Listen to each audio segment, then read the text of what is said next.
主要就係其實分兩 part，一就係個劇本，一就係個 presentation。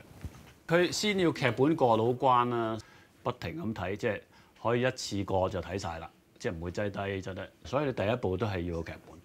最後嗰5個啊，就嚟 interview。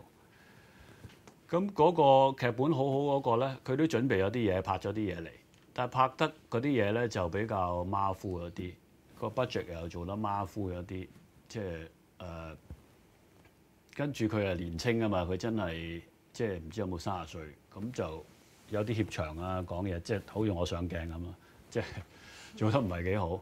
咁啊有啲問題啊，又答得唔係幾好，咁啊張經緯一嚟到就即係佢真係好有經驗，所以佢講得好好。咁佢